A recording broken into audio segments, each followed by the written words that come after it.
The first time Kade Thornwell saw the orc girl collapsed beside the grain silo, he thought she was already dead.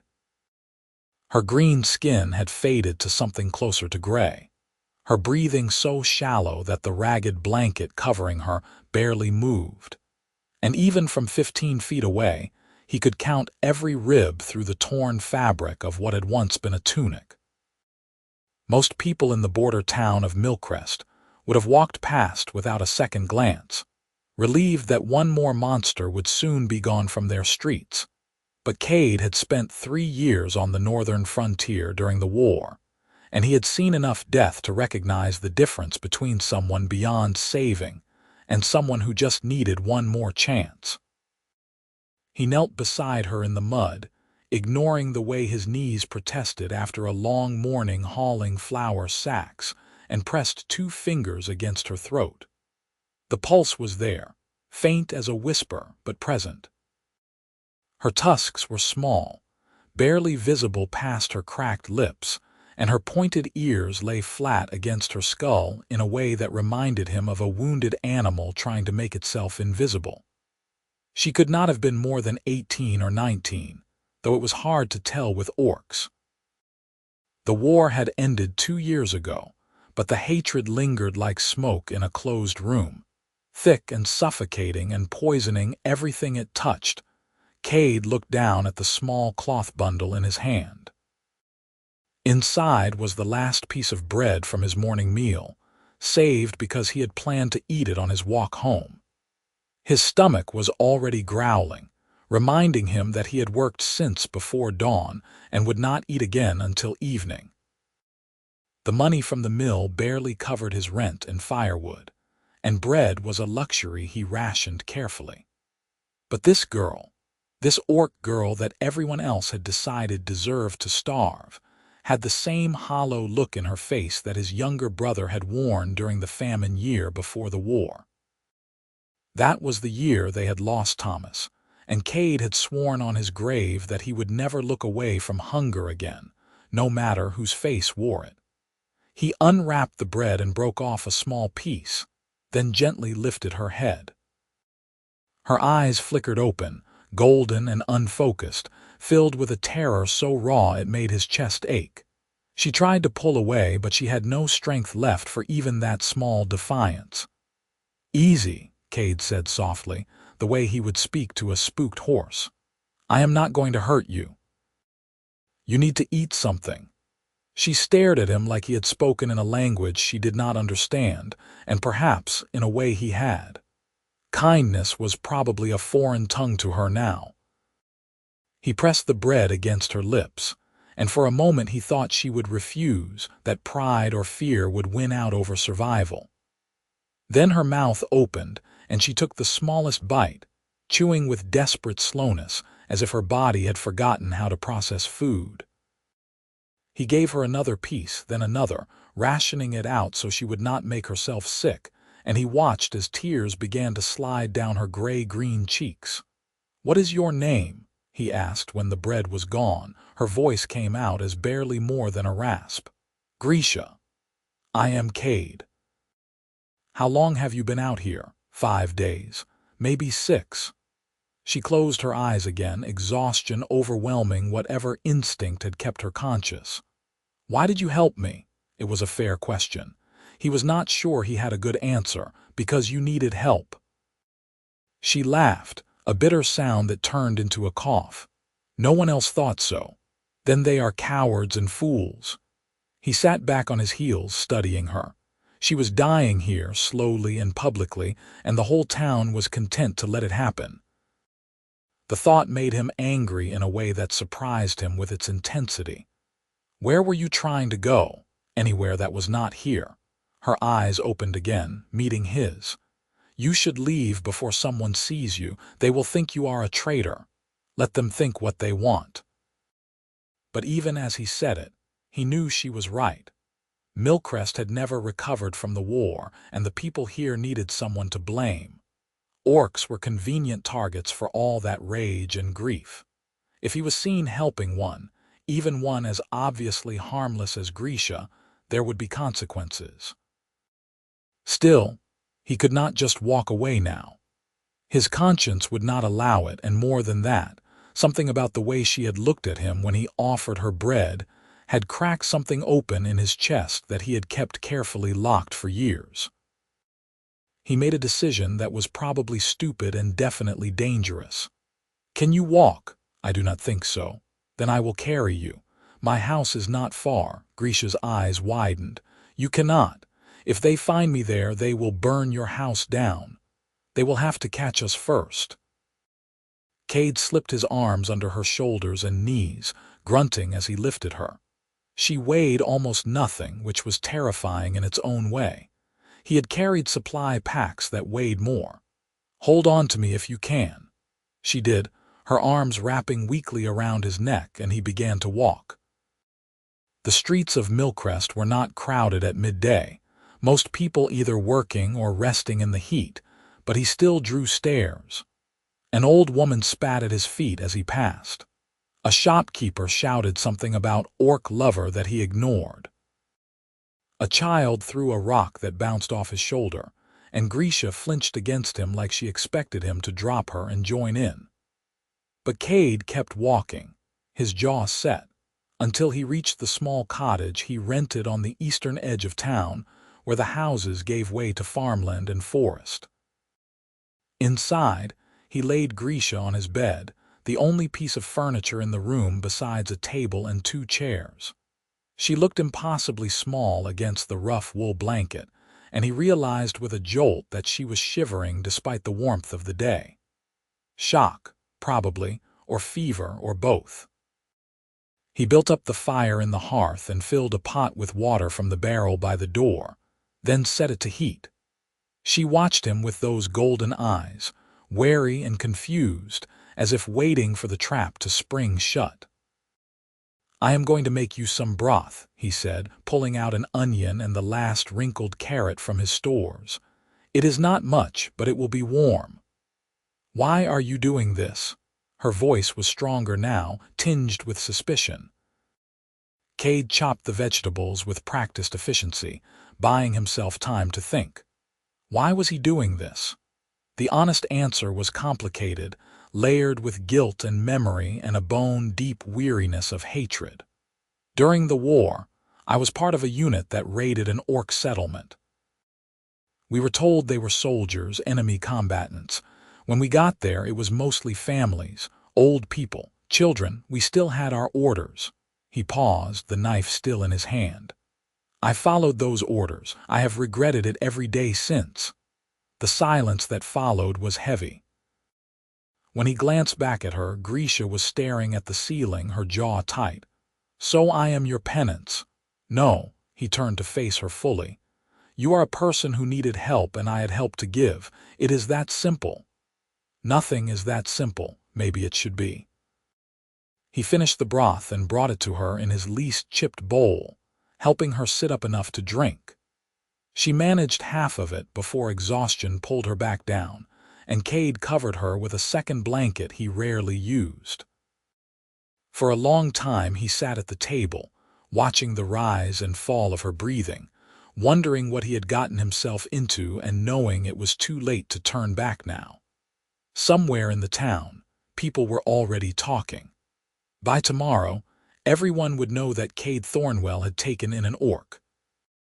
The consequences would follow soon after.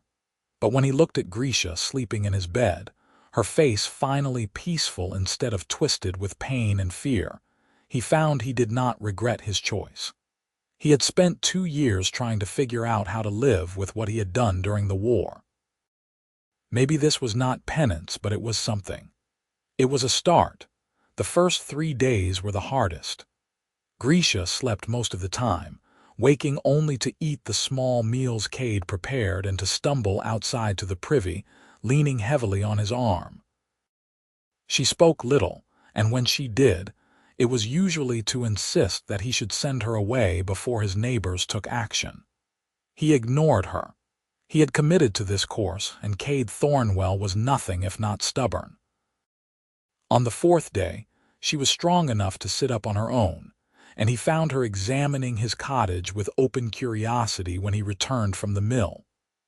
It was a humble place, just one room with a sleeping area, a cooking area, and a small space for sitting. He had no decorations except for a single drawing of his family that his sister had done years ago, now faded and water-stained but precious. "You live alone," Grisha said. "It was not a question. I do. No wife, no family. My parents died before the war. My sister married and moved south. My brother died when we were children." He set down the small bag of oats he had bought with his last coins. "What about you? You said you were trying to go anywhere that was not here. Where did you come from?" Grisha's expression shuddered. "North, from the clans. I left 3 months ago." "Why?" "Because I did not want to fight anymore." She looked down at her hands, turning them over as if searching for something. "The war is over, but my people, they cannot let it go. Every day it was training, preparing for the next battle. I tried to tell them I was tired of killing and they called me weak. A coward. My own mother would not look at me." Her voice cracked. "So I left. I thought maybe I could find somewhere peaceful, somewhere I could just exist without being a soldier or a monster. But humans do not want orcs in their towns, even broken ones who just want to be left alone." Kade felt anger stir in his gut again, not at her but at the whole impossible situation. "I am sorry. You deserved better than what this town gave you. We all deserve better than what we have gotten." Grisha met his eyes and there was a fierceness there now, a spark that had been missing before. "Thank you, Kade Thornwell, for the bread, for this. I know what it cost you. You do not owe me anything. I owe you my life. Then live it well. That will be thanks enough." She smiled then, a small tentative thing that made her tusks more visible and transformed her face from severe to something almost beautiful. Kade felt his heart do an unexpected flip in his chest, and he looked away quickly, busying himself with the oats. He could not afford to feel anything beyond basic human decency toward her. She was under his protection, vulnerable, and she would leave as soon as she was strong enough. Anything else would be taking advantage, and he refused to become that kind of man. But over the following days, as Grisha regained her strength, Kade found it increasingly difficult to ignore the pull he felt toward her. She was clever and funny when she let her guard down, with a dry wit that caught him off guard and made him laugh in a way he had not laughed in years. She helped around the cottage without being asked, using what little strength she had to sweep the floor or stir the pot while he was at work. She told him stories about life in the orc clans, about the wide sky over the northern plains and the song fights where warriors settled disputes through music, instead of blood, and he found himself hanging on every word. One evening, nearly 2 weeks after he had found her, Grisha asked him to teach her to raid. She said it hesitantly, as if expecting mockery, but Kade simply pulled out the single book he owned, a collection of frontier tales, and they sat together at the table while he pointed out letters and sounded out words. She was a quick study, her brow furrowed in concentration, and when she successfully read her first full sentence, she looked up at him with such pride that he had to resist the urge to pull her into a hug. "I never thought I would learn," she said softly. "Orcs do not write much. We keep our stories in our heads and our songs." "Then you can have both now," Kade replied. "Stories in books and stories in songs. I like that." She traced the words on the page with one green finger, having more than one way to hold on to things. They fell into a rhythm after that. Kade would work at the mill during the day, returning home to find dinner waiting and Grisha practicing her letters by the fire. The town had not forgotten his transgression. He had been docked pay twice for mysterious reasons, and someone had broken his front window with a rock in the middle of the night. But no one had tried to enter his house or confront him directly, and he counted that as a small mercy. He knew it would not last.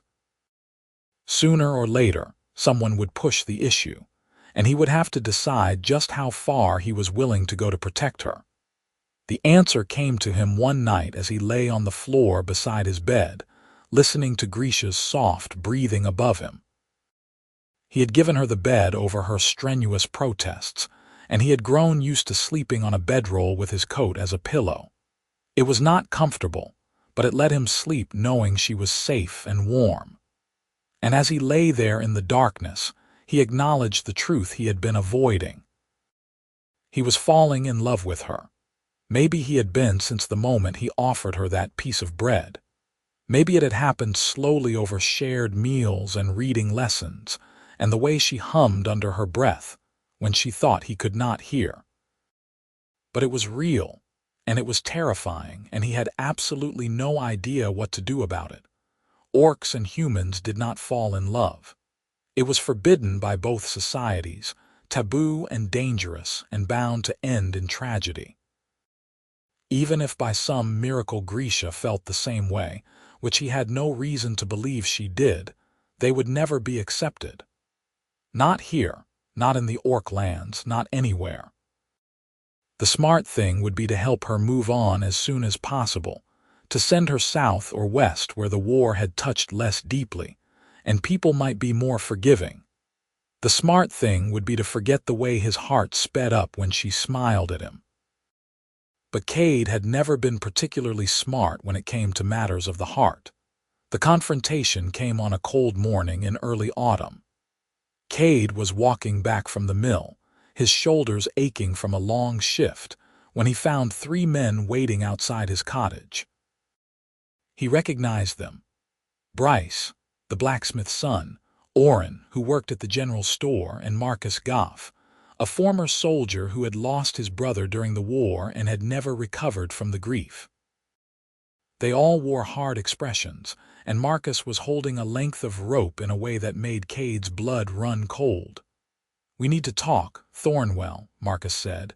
Kade stopped a few feet away, keeping his distance. "About what? Do not play stupid. The whole town knows you have been hiding an orc in your house. We let it slide because we figured she would die or move on, but it has been 3 weeks now and she is still here." Marcus took a step forward. "We want her gone. She has nowhere to go, not our problem." Bryce cracked his knuckles. "We do not want her kind here. It is bad enough we have to live with what they did during the war without you bringing one right into our town. She did not fight in the war. She left her clan because she wanted peace. Once an orc, always an orc," Oren spat. "You of all people should know that. You were there. You saw what they did to our people." "I saw what we did to theirs too," Kade said quietly. "And it was no better." Marcus's face darkened. "You saying we are the same as them? You saying our boys died for nothing?" "I am saying the war is over, and holding on to hate will not bring anyone back." Pretty words from an orc lover. Marcus lifted the rope. "Here is what is going to happen. You are going to go inside, bring that creature out, and we are going to escort her out of town. If she comes back, we will not be so gentle, and if you try to stop us, we will assume you are a traitor and treat you accordingly." Kade's hand moved to the knife at his belt, a small blade he used for work, but that could serve as a weapon in a pinch. "You are not touching her." 3 against 1, Thornwell. "Do not be stupid." "Then I will be stupid." They rushed him all at once. Kade managed to sidestep Bryce and land a solid punch on Oren's jaw before Marcus tackled him from the side, driving him into the mud. The rope wrapped around his throat, cutting off his air, and he clawed at it desperately.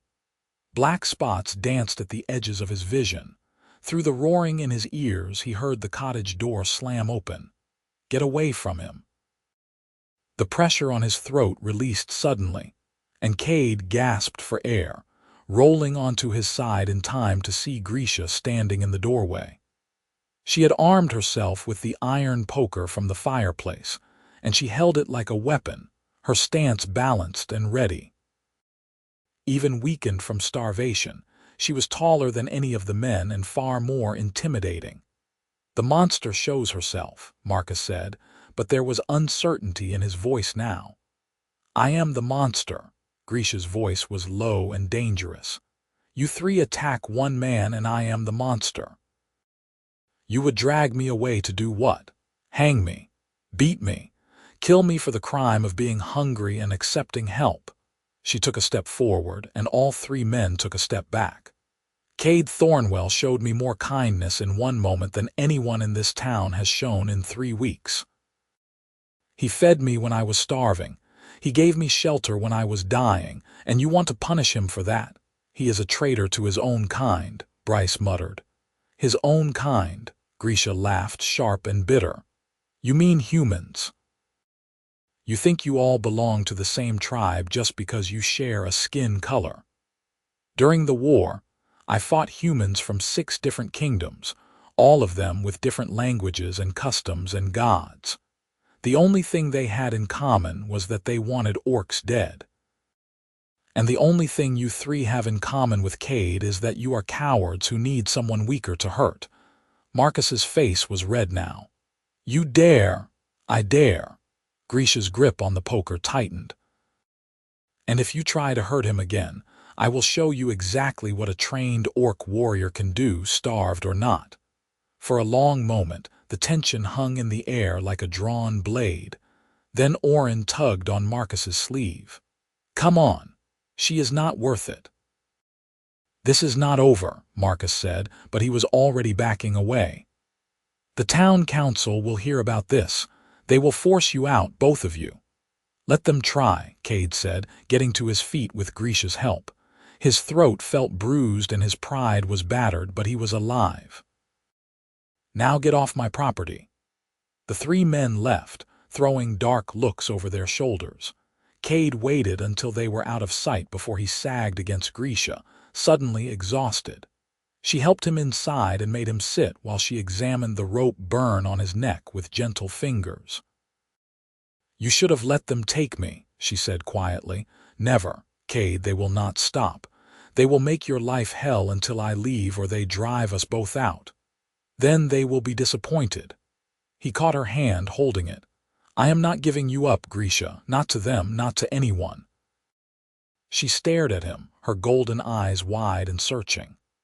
Why? Why are you willing to lose everything for me? Because I love you, he thought. Because you make me feel human again. Because when I look at you, I see a future I did not think I could have. But he could not say those things. Not now when she was still vulnerable and dependent on him. So instead he said, because it is the right thing to do. Disappointment flickered across her face, there and gone so quickly he almost missed it. She pulled her hand away and stood, turning toward the fire. The right thing? Yes, of course. Kade wanted to call her back, to explain, to tell her everything he was feeling, but the words stuck in his throat. Instead, he sat in silence and hated himself for being a coward. The next morning, Grisha was gone. Kade woke to an empty cottage and a note written in careful, blocky letters on the back of a scrap of paper. Thank you for everything. I will not let you sacrifice more for me. Be safe. The reading lessons had been worth it, he thought distantly, because at least she had been able to say goodbye. Then the reality hit him like a fist to the chest, and he was moving, grabbing his coat and his pack, and the small knife he kept for emergencies. He tracked her north by the broken branches and disturbed leaves, signs so obvious that he wondered if she had left them deliberately. The morning was cold and damp, mist rising from the ground like ghosts, and his breath came in white puffs as he ran. She had a head start, but she was still not fully recovered, and he pushed himself hard, ignoring the burning in his legs and the stitch in his side.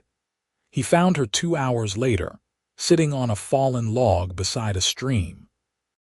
She was crying, her face buried in her hands, and the sight of it broke something in him. He approached slowly, not wanting to startle her, and sat down beside her on the log. You are a terrible tracker, he said. She looked up, eyes red and swollen. You should not have followed me. I had to. Why? She was angry now, her voice rising. "Why can you not just let me go? Why do you have to make this harder than it already is?" "Because I love you." The words hung between them, simple and terrible and true. Grisha stared at him like he had grown a second head, her mouth opening and closing without sound. "I love you," Kade repeated, more firmly this time.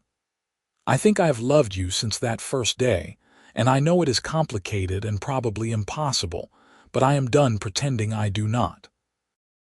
So if you want to leave, if you need to leave for your own safety or sanity, I understand.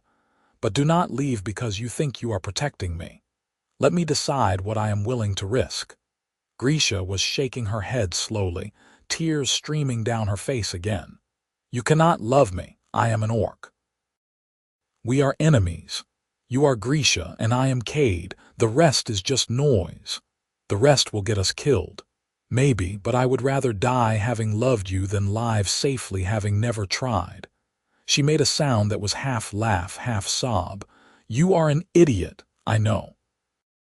A stupid, reckless, impossible idiot. I know that too." She leaned forward and kissed him, hard and desperate and tasting of salt tears. Kade wrapped his arms around her, pulling her close, and for a moment the whole world narrowed to the feeling of her lips on his and her hands clutching his coat, and the way she fit against him like she had been made for exactly this. When they finally broke apart, both breathing hard, she rested her forehead against his. "I love you too," she whispered. "I've been trying so hard not to, but I do. I love you and it terrifies me. Me too." He kissed her again, softer this time. "So what do we do now? I do not know. We cannot go back to Milcrest." No. He had known that even before he set out this morning. The moment he had chosen Grisha over his neighbors, he had severed whatever tenuous ties held him to that town. But there are other places. The southern territories are less affected by the war. We could start over there. Together, if you will have me. Grisha pulled back enough to meet his eyes, and despite the fear and uncertainty that clouded her expression, there was also hope. "Yes, yes, I will have you, Kade Thornwell." They spent the rest of the day planning. Kade would return to the cottage one last time to gather his belongings and whatever supplies he could carry. Grisha would wait here, hidden in the forest, and they would leave at nightfall when the roads were empty. It was not much of a plan, but it was something, and something was better than nothing. As the sun began to set, Kade made his way back to Milcrest alone. The town was quiet, most people inside having dinner, and he slipped into his cottage without being noticed.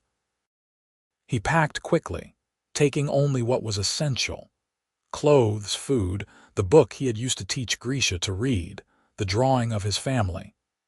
The cottage looked even smaller and more pathetic when emptied of his few possessions, and he felt a brief pang of regret for the life he was leaving behind. But it was a shallow thing compared to the fierce joy that filled him when he thought about Grisha waiting for him in the forest. He was almost out the door when Marcus Goff stepped into view, blocking the path. Behind him were Bryce and Oren, along with 4 other men Kade recognized from around town. They all carried weapons, farm tools mostly, but a few had proper swords from the war. "Going somewhere, Thornwell?" Marcus asked. Kade's hand went to his knife. "My business is my own." "Not when it involves harboring enemies of the town." Marcus gestured, and the men spread out surrounding the cottage. "Where is she? Where is the orc?" "Gone. She left this morning." "Liar." Bryce spat at his feet. "We have been watching your house. You went into the forest and came back alone. She is out there somewhere, and you are planning to run off with her." Kade's heart hammered in his chest, but he kept his voice level. "Even if I was, what would it matter? We would be out of your town, out of your lives. Is that not what you wanted?" "What we want is justice," Marcus said coldly. "That creature is a monster, and you are a traitor for helping her. The council met this afternoon. They voted. You are both to be arrested and tried for crimes against the town." What crimes, kindness, compassion, treason? Marcus drew his sword, the steel gleaming in the fading light. Now you can come quietly, or we can do this the hard way. Either way, we will find your pet orc and she will hang. Rage flooded through Kade, hot and blinding. You will not touch her. Try and stop us. Kade ran. He did not go toward the forest where Grisha was hiding. Instead, he ran toward the center of town, toward the market square where he knew people would still be milling about. If he was going to make a stand, he wanted witnesses. Behind him, he could hear the men giving chase, their boots pounding on the packed dirt road. He burst into the square, nearly knocking over an elderly woman, and spun to face his pursuers. "People of Millcrest," he shouted, his voice carrying across the square. "Listen to me." Marcus and his mob skidded to a halt, wary of the small crowd that was gathering. Kade pressed his advantage, climbing onto the edge of the town fountain so everyone could see him. "You all know me," he continued. "I have lived in this town for 2 years. I work at the mill. I pay my rent. I keep to myself. And 3 weeks ago I found an orc girl dying in the street. She was starving, alone, and no one would help her. So I did. I gave her food and shelter because it was the human thing to do, not because she was an orc or I was trying to betray anyone, but because she was suffering and I had the power to stop it." "She is a monster," someone in the crowd yelled. "She is a person," Kade shot back. "She has a name, Grisha. She has dreams and fears and a family she left behind because she wanted peace. She did not fight in the war. She never hurt anyone in this town. But you all decided she should die anyway, just for being born different. Where is the justice in that? The orcs killed hundreds of our people," Marcus said, his voice hard. "They do not deserve mercy. And we killed hundreds of theirs. I was there. I saw it." Kade looked around at the faces in the crowd, some angry, some confused, some curious. "I know what the war cost us. I know the pain. But holding on to hate will not bring back the dead. It will just make more graves. Grisha is not your enemy. Your enemy is the people who started the war in the first place, the kings and generals who sent us to kill each other for land and power and pride. She is just a girl who wanted to live, and I am just a man who chose not to let her die." The crowd murmured, arguing among themselves. Kade could see that he had reached some of them, created doubt where before there had been only certainty. But Marcus was unmoved. "Pretty speech," the former soldier said, "but it changes nothing. The council has made its decision. Then the council is wrong." A new voice cut through the tension, clear and strong. Grisha emerged from the crowd, still holding the iron poker, her chin raised defiantly. Kade's heart dropped into his stomach. She was supposed to stay hidden, stay safe. Instead, she had walked directly into danger for him. "Grisha, no, yes." She climbed up onto the fountain beside him, their shoulders touching. "If you are going to make a stand, you are not doing it alone." Marcus laughed, but it was an ugly sound. How noble, the monster and the traitor together to the end. "If loving someone different makes me a traitor, then I am proud to be one," Kade said. He took Grisha's hand, lacing their fingers together in front of everyone. "Let them see. Let them know. And if you want to arrest us, you will have to go through both of us." The crowd was larger now, nearly half the town drawn by the commotion. Kade saw faces he recognized. The baker who had always been kind to him, the doctor who had set his broken arm last year, the school teacher who had lost her son in the war. He saw anger and hatred, yes, but also uncertainty and even sympathy. They were not a unified mob, not yet. There was still a chance to reach them. "I know you are afraid," he said, speaking directly to the crowd now instead of to Marcus. "I know the war left scars that will never fully heal. But fear makes us cruel, and cruelty makes us less than what we could be. We have a choice. We can choose to see orcs as monsters and treat them accordingly, or we can choose to see them as people and try to build something better. I have made my choice. Now you have to make yours." The silence that followed felt like holding his breath underwater, like waiting for a storm to break. Then the baker, a stout woman named Helena, stepped forward. "Let them go," she said quietly. Marcus turned on her. "What?" "I said let them go. The boy is right. We have had enough death." Helena looked at Grisha with something that might have been pity or might have been respect. "If she wants to leave peacefully, let her. And let him go with her if that is his choice." "Thank you," Kade said, his voice rough with emotion, but Marcus was not done. "One woman's opinion means nothing. The council has voted. The law must be upheld." "What law?" The doctor stepped forward now, an older man with gray hair and tired eyes. "We have no law regarding orcs. We have no law regarding kindness either. The council has overstepped its authority, and you know it, Marcus. This is about revenge, not justice." More people were nodding now, the tide beginning to turn. Marcus looked around desperately, his support crumbling. "You are all fools if you think this will end well. Orcs and humans cannot live together. It is not natural." "Neither is a lot of things humans do," Grisha said. It was the first time she had spoken to the crowd, and her voice carried a weight that made people listen. "We build houses and plant fields and write stories. We tame fire and heal sickness and make music. None of that is natural, but we do it anyway because it makes life better. Why should love be any different?" She looked at Kade, and the expression on her face made his chest tighten. "I did not ask for this. I did not ask to fall in love with a human. But it happened, and it is the best thing that has ever happened to me. Kade saved my life, not just with bread but with kindness and hope and the belief that I was worth saving. If that is treason, then your laws are wrong." The crowd erupted in argument, some agreeing, others shouting. Marcus tried to restore order, but he had lost control of the situation. Kade used the confusion to pull Grisha down from the fountain and toward the edge of the square. They needed to leave now while they still could. They almost made it. Bryce stepped into their path, his face twisted with rage.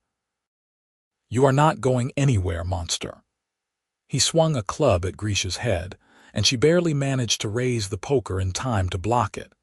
The impact sent vibrations up her arm, and Kade saw her wince in pain. She was still weak, still recovering, and Bryce was large and angry and relentless. Kade threw himself at the bigger man, tackling him around the waist. They went down in a tangle of limbs, Bryce's club clattering away across the cobblestones.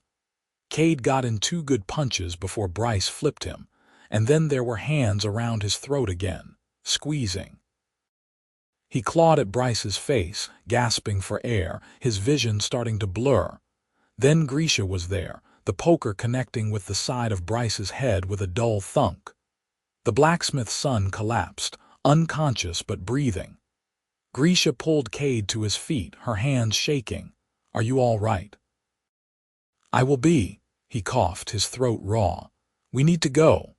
Now." They ran hand in hand out of the square and toward the forest. Behind them, Kade could hear Marcus shouting orders, organizing a pursuit. But they had a head start, and the darkness was falling fast, and Kade knew these woods better than most. He led Grisha along a narrow game trail, then off the path entirely, into the thick underbrush where horses could not follow. They ran until their lungs burned and their legs shook, and then they ran a little further. Finally, when Kade was sure they had lost their pursuers, he pulled Grisha into a small hollow beneath an overhanging rock face. They collapsed together, panting and exhausted. Around them, the forest was alive with the sounds of night insects and rustling leaves. Somewhere in the distance, an owl hooted. "That did not go as planned," Grisha said breathlessly. Kade laughed, a slightly hysterical sound. "No, no, it did not. At least some of them listened. Some." He pulled her close, wrapping his arms around her. But not enough. Marcus will not stop. He will organize a hunting party by morning. Then we move at first light, go south like we planned. South, Kade agreed. And then what? Then we build a life. Grisha tilted her head up to look at him, and even in the dim light, he could see the determination in her eyes. We find a place where people do not care what we are, or we make a place where they do not care. We grow food and build a house and teach each other things. We survive. Together. Together. They held each other in the darkness, taking comfort in shared warmth and the simple fact of being alive. Eventually, exhaustion claimed them both, and they slept curled against each other like animals in a den. When Kade woke to the gray light of dawn, he found Grisha already awake, watching him with an expression so tender it made his heart ache. "Good morning," she said softly. "Good morning." He kissed her, slow and sweet, a promise for the day ahead. "Ready to start our new life?" "As ready as I will ever be." They traveled south for 3 weeks, keeping to the forest and avoiding roads where possible. At night, they slept under the stars or in abandoned shepherds' huts, and during the day, they walked until their feet blistered and their supplies ran low. Kade used his knife to catch rabbits, and Grisha showed him which plants were safe to eat and which would make him sick.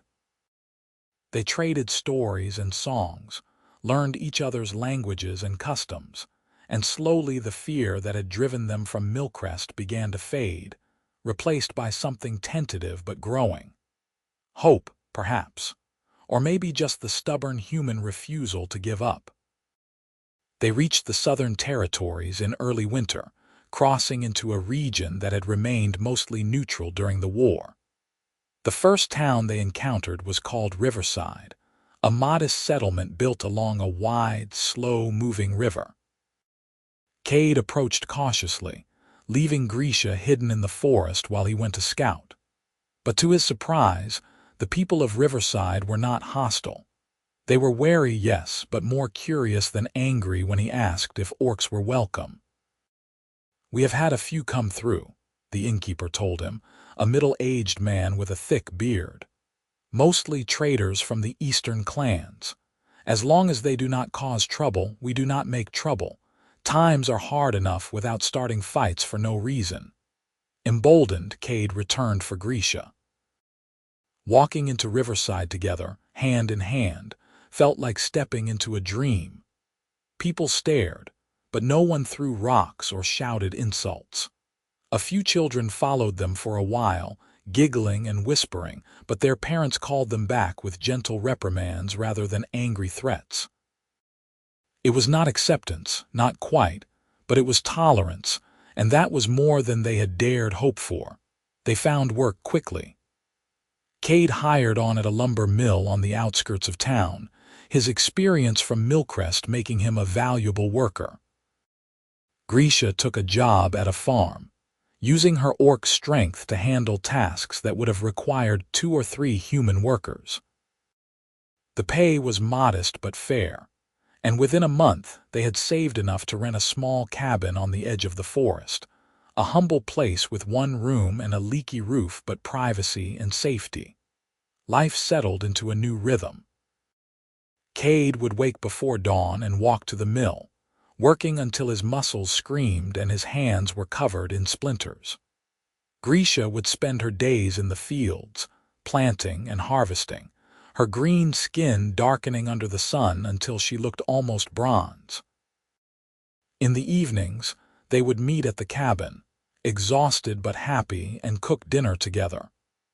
Sometimes Kade would read aloud from the book he had brought, and Grisha would practice her letters.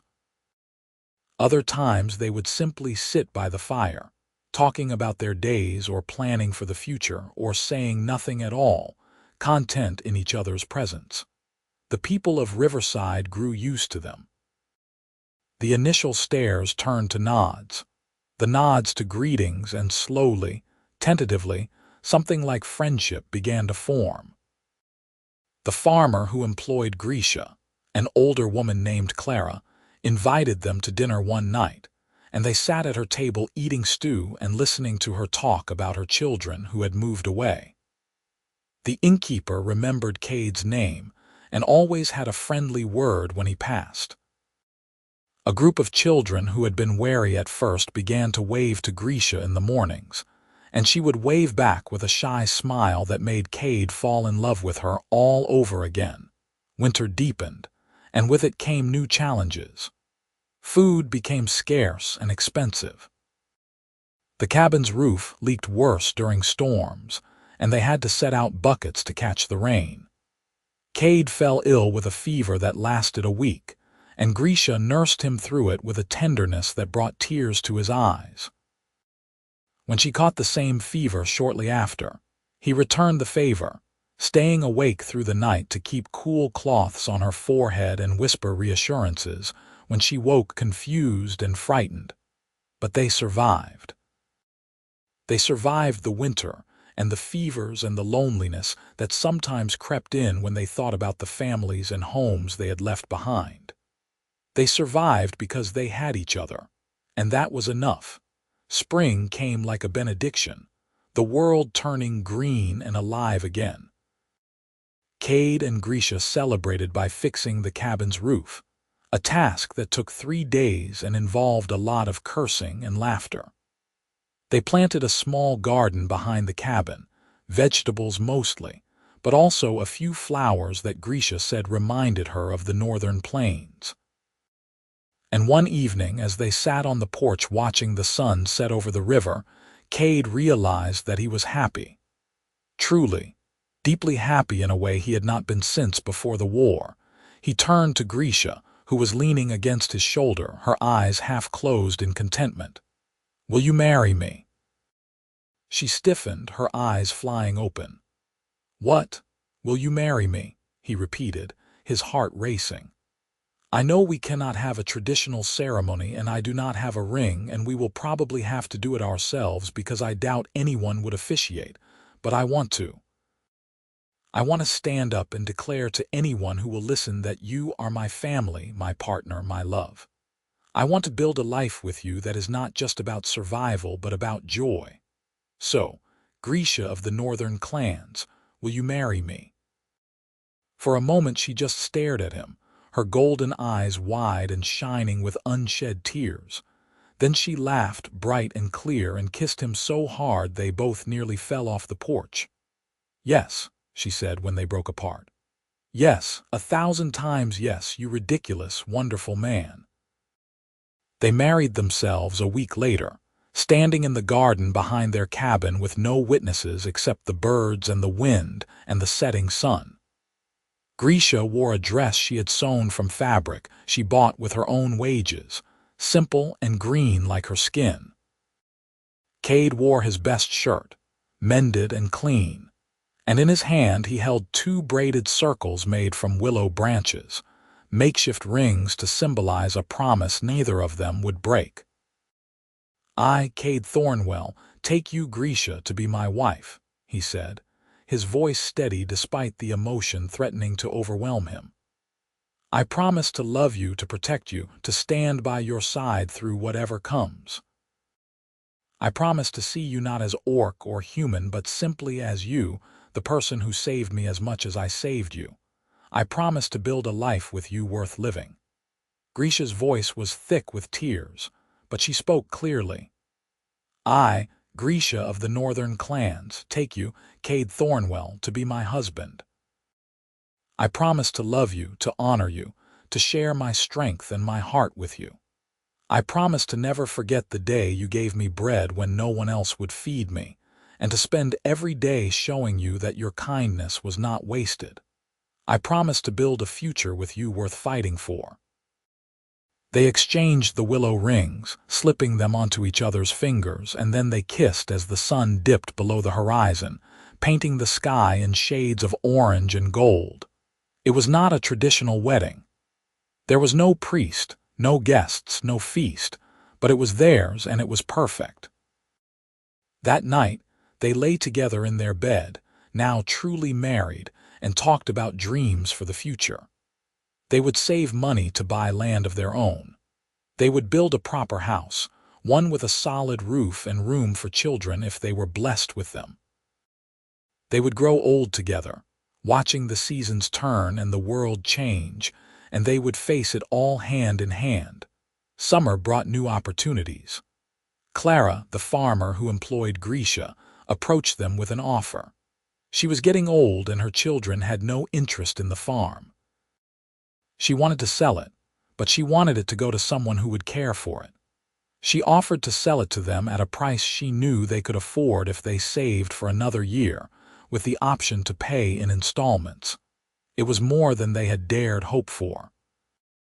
They accepted immediately and threw themselves into work with renewed vigor. Kade took on extra shifts at the mill. Grisha worked longer hours in the fields. They cut every expense they could, eating simple meals and foregoing any luxuries. It was hard, exhausting work, but it was work with purpose, and that made all the difference. The people of Riverside continued to warm to them. The school teacher, a young woman named Sophie Abbott, began joining them for dinner once a week, fascinated by Grisha's stories about orc culture. The blacksmith, a gruff man named Henry, hired Kade to help with a few odd jobs and paid him fairly. Even the town's small council acknowledged them with polite nods when they passed in the street, but not everyone was accepting. There were still those who muttered about abominations and unnatural unions. Someone left a dead rabbit on their doorstep one night, a crude threat that made Grisha's jaw tighten with old rage.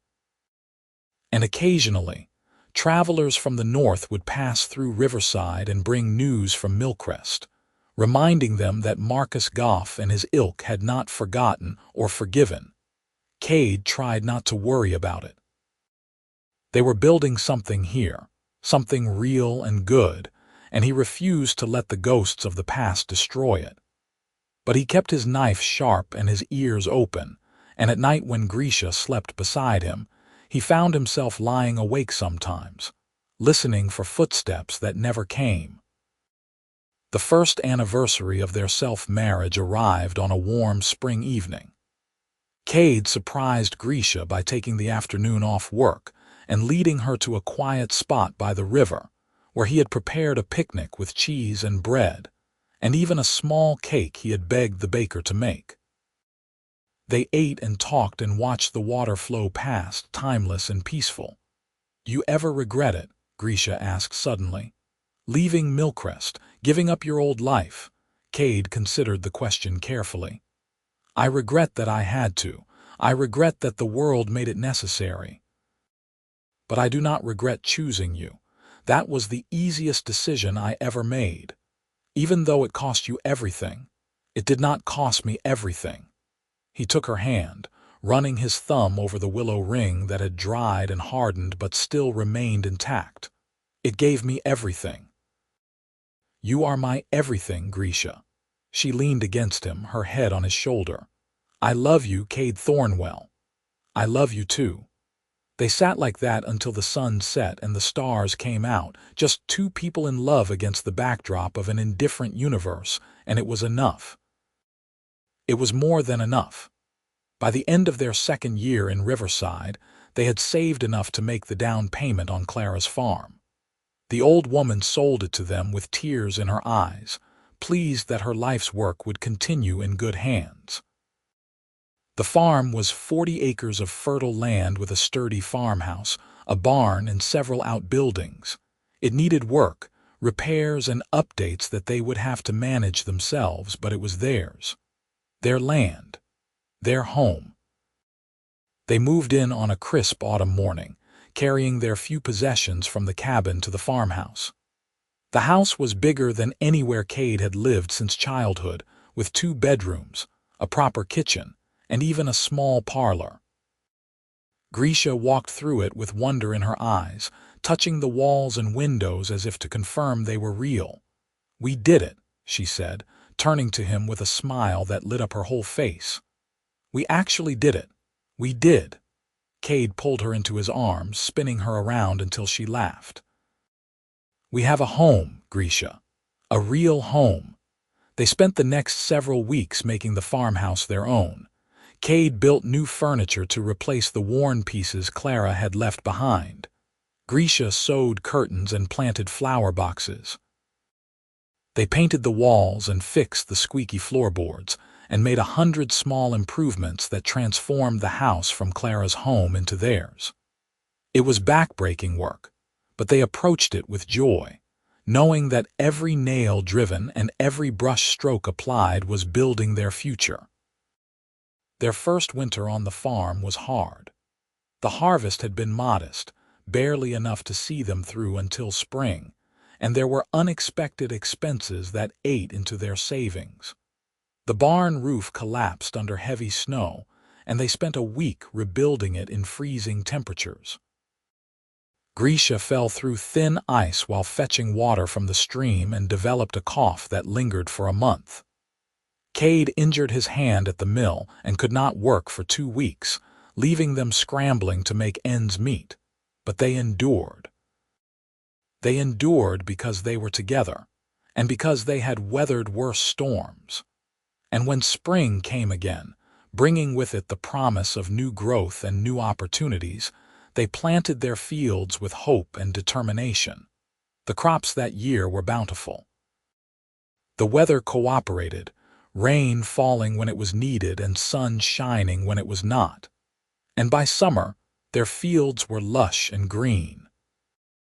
They hired a few workers from town to help with the harvest, young men and women who were curious about the orc woman and her human husband but respectful and hardworking.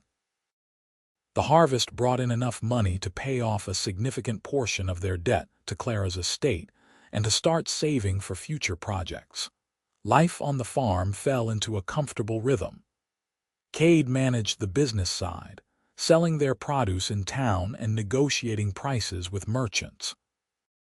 Grisha handled the fieldwork, her strength and stamina making her worth 3 human workers. In the evenings, they would sit on the porch and watch the sunset, planning for the future and dreaming of all the things they might accomplish. One evening, as they sat in their usual spot, Grisha placed a hand on her stomach with an expression Kade had never seen before. Wonder, fear, joy. "I am pregnant," she said quietly. Kade's mind went blank. Then it exploded with 1,000 thoughts and emotions all at once.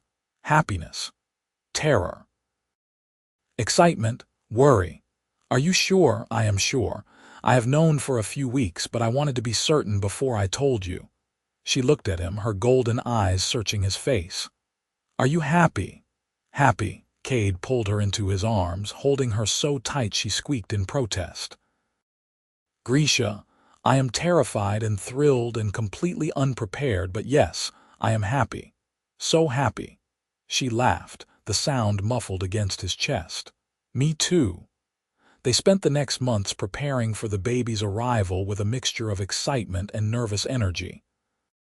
Kade converted the second bedroom into a nursery, building a crib from wood he cut himself, and painting it a soft yellow.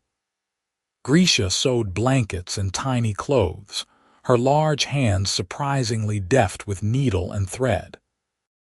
Sophie Abbott, who had become a close friend, helped them prepare by sharing advice from her own experiences as a midwife's assistant. The community of Riverside, which had accepted them slowly but surely, rallied around them with support and gifts and well wishes. The baby came on a cold winter night, arriving with the kind of speed that left everyone scrambling. Sophie had come to stay with them for the last week of the pregnancy, and it was her steady hands and calm voice that guided them through the birth. Kade held Grisha's hand and whispered encouragement, feeling utterly useless and completely essential all at once. And when the baby finally arrived, wailing and pink-green and absolutely perfect, he felt his heart expand in a way he had not known was possible. "A boy," Sophie announced, wrapping the baby in a blanket and placing him in Grisha's arms. "A healthy, beautiful boy." Grisha looked down at their son with tears streaming down her face, and Kade leaned over her shoulder to get a better look. The baby had green-tinged skin, darker than a human but lighter than a full orc, and small nubs on his gums that would eventually grow into tusks. His ears were slightly pointed, and his eyes, when they flickered open, were a striking amber color. He was perfect. Their perfect, impossible miracle. "What should we name him?" Grisha asked softly. Kade thought for a moment. "Thomas, after my brother. He would have loved to meet him." "Thomas," Grisha repeated, testing the name. "Thomas Thornwell, I like it." They sat together, the three of them, as the night deepened outside and the fire crackled in the hearth. Sophie eventually left them alone, slipping out quietly to give them privacy. Kade held his new family and marveled at how far they had come from that day beside the grain silo, when he had offered a dying orc girl his last piece of bread. Raising Thomas was the hardest and most rewarding thing Kade had ever done. The baby was colicky for the first few months, crying through the night and leaving both parents exhausted and frazzled. But he was also curious and strong, reaching for everything within grasp and smiling at the world with innocent joy. As he grew, he began to show characteristics of both his parents. He had Grisha's strength and determination, but Kade's quieter temperament. He was fascinated by growing things and animals, toddling after his mother in the fields and squealing with delight when they let him help plant seeds. The people of Riverside adored him. He was the first known half-orc, half-human child in the region, living proof that such unions were not only possible but could create something beautiful. Children his age played with him without question or prejudice, and adults who might have harbored lingering doubts about orcs found their hearts softened by the sight of Thomas laughing or napping in his father's arms. But not everyone was accepting. When Thomas was 2 years old, a group of travelers from the north stopped in Riverside. They were merchants, come to trade, but among them was someone Kade recognized immediately. Marcus Goff, older and harder than he had been in Millcrest, but unmistakably the same man who had tried to hang Grisha and had labeled Kade a traitor. Kade spotted him in the town market and immediately turned to leave, but Marcus had already seen him. The former soldier pushed through the crowd, his face a mask of cold fury. "Thornwell," Marcus said, "I heard rumors you were here, but I did not believe them. Thought you would have had the sense to go further." "Marcus." Kade kept his voice even, though his heart was racing. "What do you want?" "I want justice. You and that creature destroyed Millcrest. After you left, the whole town fell apart. People blamed each other, fighting over whether we should have let you go. 3 families left. The mill closed. It is a ghost town now, and it is your fault." "That is not my fault. That is the fault of people who chose hate over healing." Marcus's hand went to his belt, where Kade saw he still wore a sword. "You made your choice. You chose her over your own kind, and now I see you have bred with her, creating an abomination." Rage boiled up in Kade's chest, hot and blinding. "Do not talk about my son.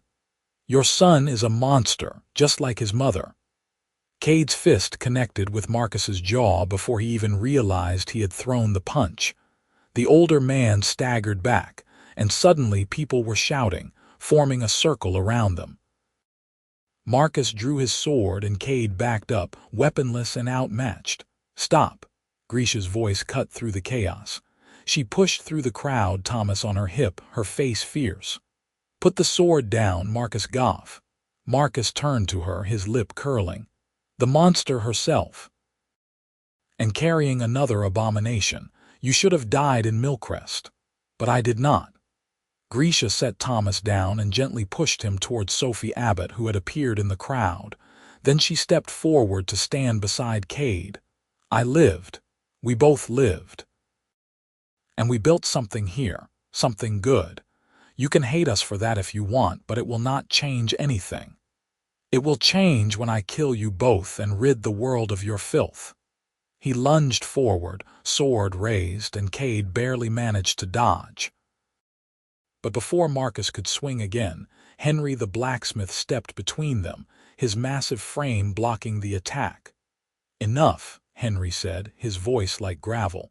"We do not tolerate murder in Riverside, no matter what the reason."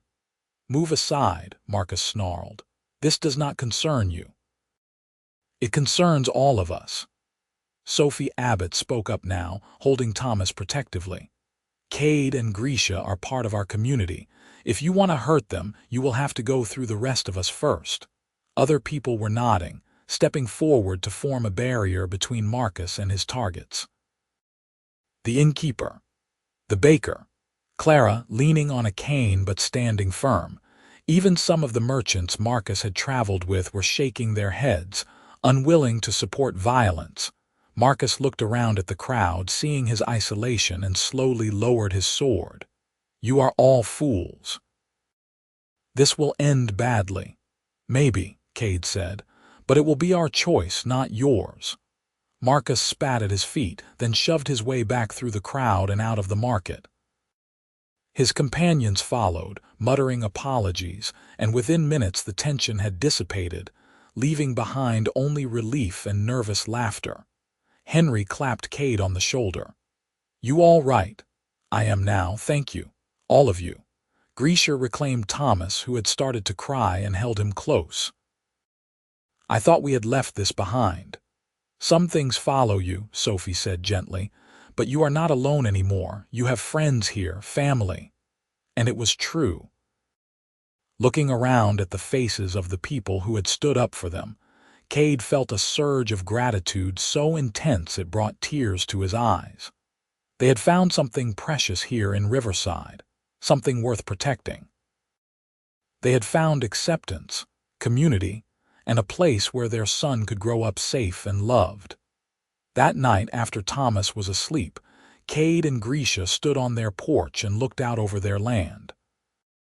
The moon was full, bathing everything in silver light, and the world felt peaceful despite the day's events. "You think he will come back?" Grisha asked. "I do not know, maybe." Kade pulled her close. "But if he does, we will face him together, and we will not face him alone."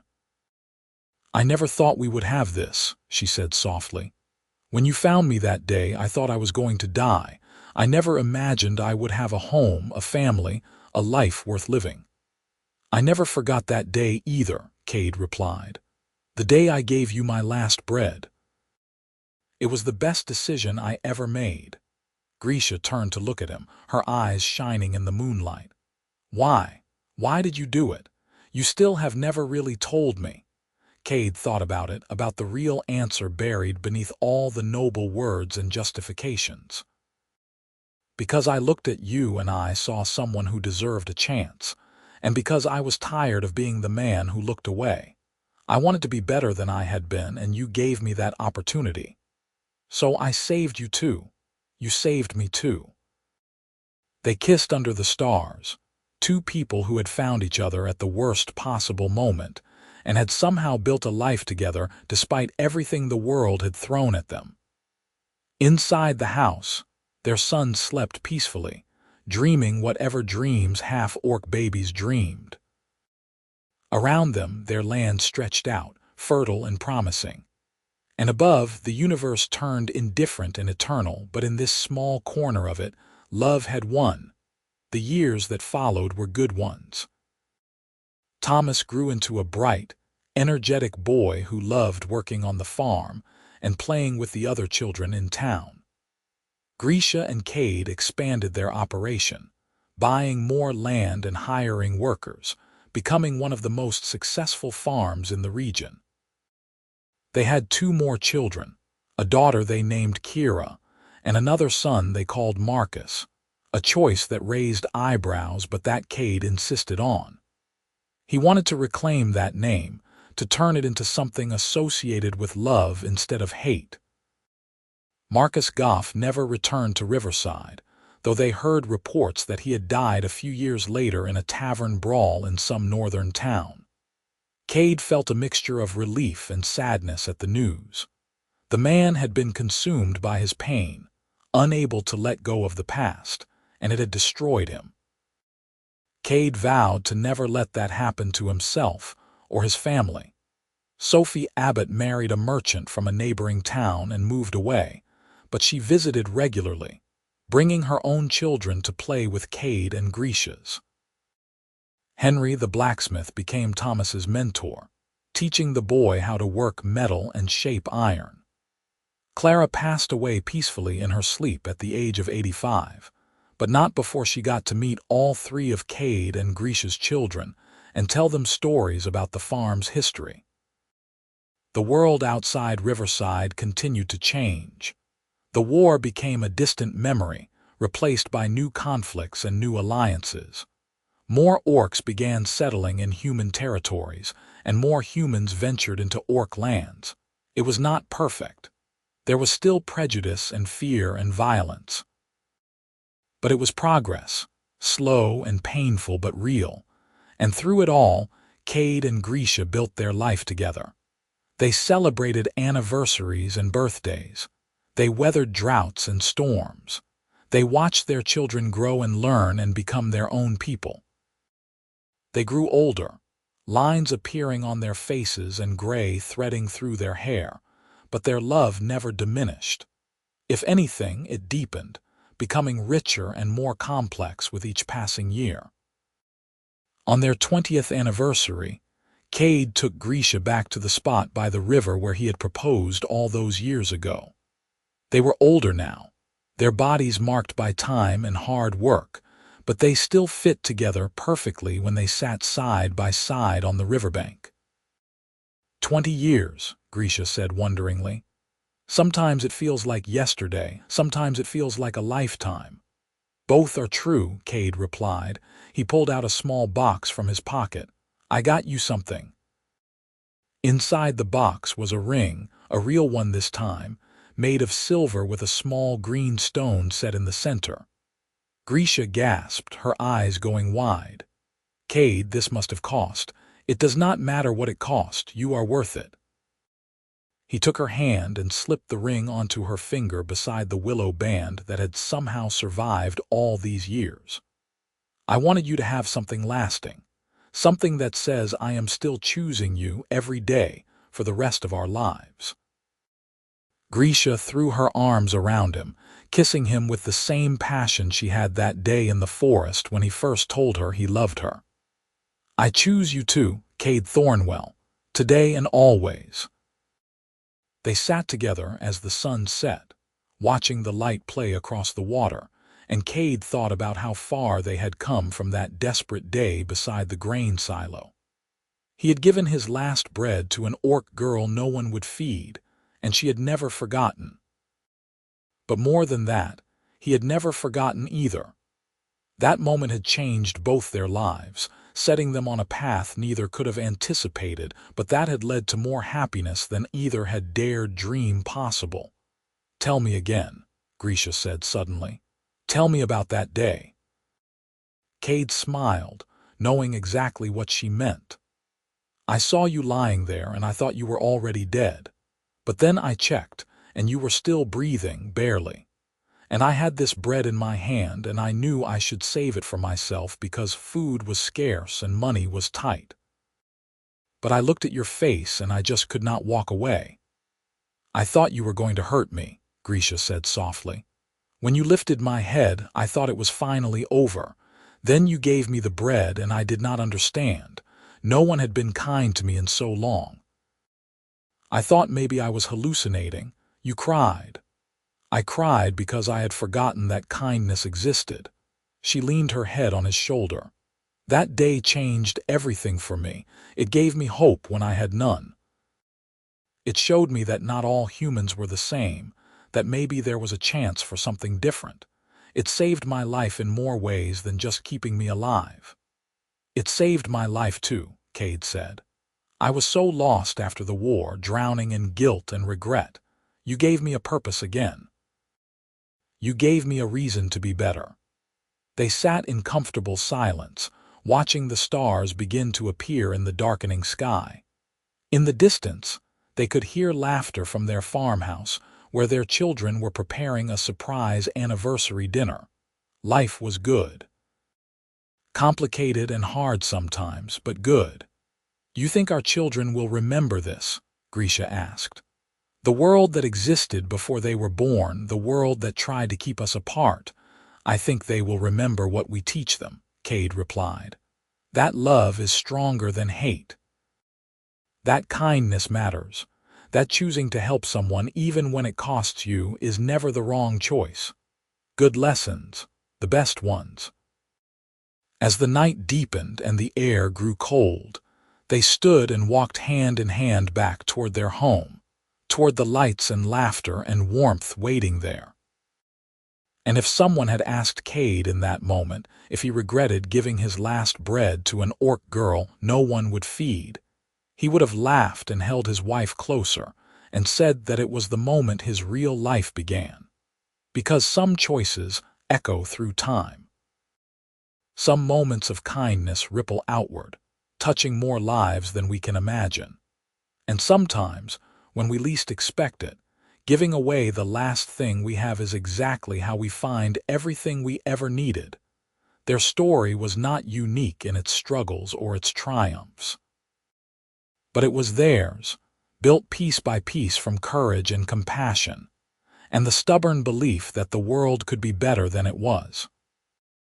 And as Kade and Grisha Thornwell walked into their home, surrounded by the family they had created and the life they had built, they knew without doubt that every hardship, every sacrifice, every moment of fear and uncertainty had been worth it. Because he gave his last bread to an orc girl no one would feed, and she never forgot that day. But more importantly, neither did he.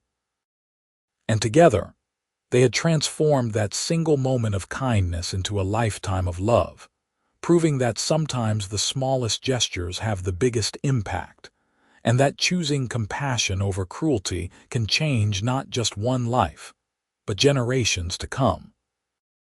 The farm would continue long after they were gone, passed down to their children and their children's children. The story of how it all began would be told and retold, becoming legend and then myth. But at its heart would always be that simple truth, that love transcends boundaries, that kindness is never wasted, and that sometimes the most important choice we ever make is deciding to help someone when everyone else has turned away. And so they lived, Kade and Grisha Thornwell, two impossible people who had found each other against all odds and had built something beautiful from the ashes of war and hatred. They lived fully and loved deeply and left the world better than they found it. And when they were old and their time finally came, they left together, hands entwined, secure in the knowledge that their love would continue on through their children and their children's children, a legacy of hope in a world that desperately needed it.